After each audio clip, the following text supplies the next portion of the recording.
అందరికీ హాయ్ అండి. ఈరోజు సఖీ వంటగదిలో సగ్గుబియ్యం వడలు ఈ విధంగా చేశారంటే పైన క్రిస్పీగా చాలా బాగొస్తాయి. మీకు వంట రాకున్నా కానీ మొదటిసారి చేస్తున్నా కానీ ఈ విధంగా ఒకసారి ట్రై చేసి చూడండి. టిప్స్ చెప్తూ చాలా బాగా చేసుకోవచ్చు. నేను టిప్స్ చెప్తూ చూపిస్తున్నాను.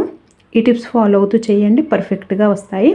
ముందుగా ఒక గిన్నెలో ఒక 2 కప్పుల సగ్గుబియ్యం తీసుకుంటున్నాను. నేను ఇంట్లో ఉన్న కప్పుతోనే తీసుకుంటున్నానండి. తీసుకొని ఒకసారి మంచిగా కడుక్కున్న తర్వాత దీంట్లో 2 కప్పుల సగ్గుబియ్యానికి 2 కప్పుల నీళ్లు వేసుకోవాలండి. అంతకంటే ఎక్కువ వేసుకోకండి. దీంట్లో నీళ్ళు ఎక్కువైనా కానీ నూనె పీల్చుకుంటాయి, అలాగే సరిగా రావు. ఇలా 2 కప్పులు నీళ్ళు వేసుకొని నైట్ నానబెట్టుకోవాలి. ఈ సగ్గుబియ్యం ఎక్కువసేపు నానాలండి. తక్కువసేపు నానితే మనం నూనెలో వేసినప్పుడు పేలే ఛాన్సెస్ ఉంటాయి. అవి సగ్గుబియ్యము.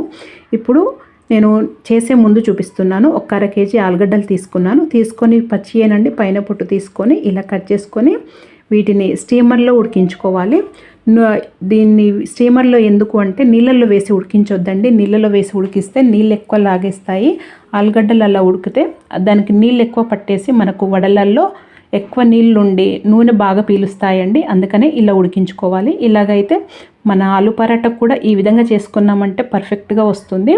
ఇలా ఉడికించుకొని తీసుకొని స్టీమర్లో ఒక గిన్నెలోకి వేసుకొని స్మాష్ చేసుకోవాలి. ఇలా చేసుకున్న తర్వాత చూడండి, సగ్గుబియ్యం చక్కగా నానిపోయినాయి. ఇలా పొడి పొడిగా ఉండాలి. నీళ్ళు ఎక్కువ వేసుకున్నాం అనుకోండి నీళ్ళలాగా అవుతుంది, మెత్తగా అవుతాయండి. అలా కాకూడదు. ఈ వడలకి ఇలా పొడి పొడిగా ఉండాలి సగ్గుబియ్యము. ఇలా ఉంటేనే కరెక్ట్గా చక్కగా వస్తాయి. ఇప్పుడు మనము ఉడికించి ఇలా స్మాష్ చేసుకున్నది ఇది ఆలు మిశ్రమం దీంట్లో వేసుకోవాలి. ఇప్పుడు ఒక మిక్సీ జార్ తీసుకొని ఒక 5-6 పచ్చిమిరపకాయలు మీరు తినే కారాన్ని బట్టి చూసుకొని వేసుకొని ముందుగా మిక్సీ పట్టుకోవాలి. తర్వాత ఇప్పుడు ఒక కట్ట వరకు కొత్తిమీర ఇలా మంచిగా కడుక్కొని వేసుకోవాలి. వేసుకొని ఒక 1/2 కప్పు పల్లీలు కొద్దిగా వేయించి పొట్టి తీసి వేసానండి. ఆన్ ఆఫ్ చేస్తూ ఒక 2 సార్లు ఆన్ ఆఫ్ చేస్తూ మిక్సీ పట్టుకోవాలి. ఇవి 2 వేసిన తర్వాత ఇప్పుడు దీంట్లో 1.5 టీ స్పూన్ ఉప్పు వేస్తున్నాను. మీ రుచికి తగినంత ఉప్పు వేసుకోవచ్చండి. ఒక 1 టీ స్పూన్ జీలకర్ర వేసుకోవాలి. మనం ఇది మిక్సీ పట్టుకున్న మిశ్రమం దీంట్లో వేసుకోవాలి.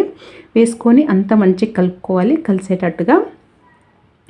ఇలా కలుపుకొని ఇవి 2 అయితే చక్కగా ఫాలో అవుతూ చేయండి. సగ్గుబియ్యం ఎక్కువసేపు నానబెట్టుకోవాలి. అలాగే 2 కప్పులు నీళ్ళు వేసి నానబెట్టుకోండి. అలాగే ఆలుగడ్డలు కూడా అలా స్టీమర్లో ఉడికించుకుంటేనే బాగొస్తాయండి. లేకపోతే ఆయిల్ పీల్చుకుంటాయి, సరిగా రావు. ఇక్కడ ఇలా ఉండల్లాగా చేసుకొని ఇలా జస్ట్ ప్రెస్ చేస్తే చాలండి. ఇలా ఉండాలి ఈ మిశ్రమం అనేది. ఇలా ఉంటేనే పర్ఫెక్ట్గా వస్తాయి. ఇప్పుడు ఇలా వడల్లాగా చేసుకోవాలి.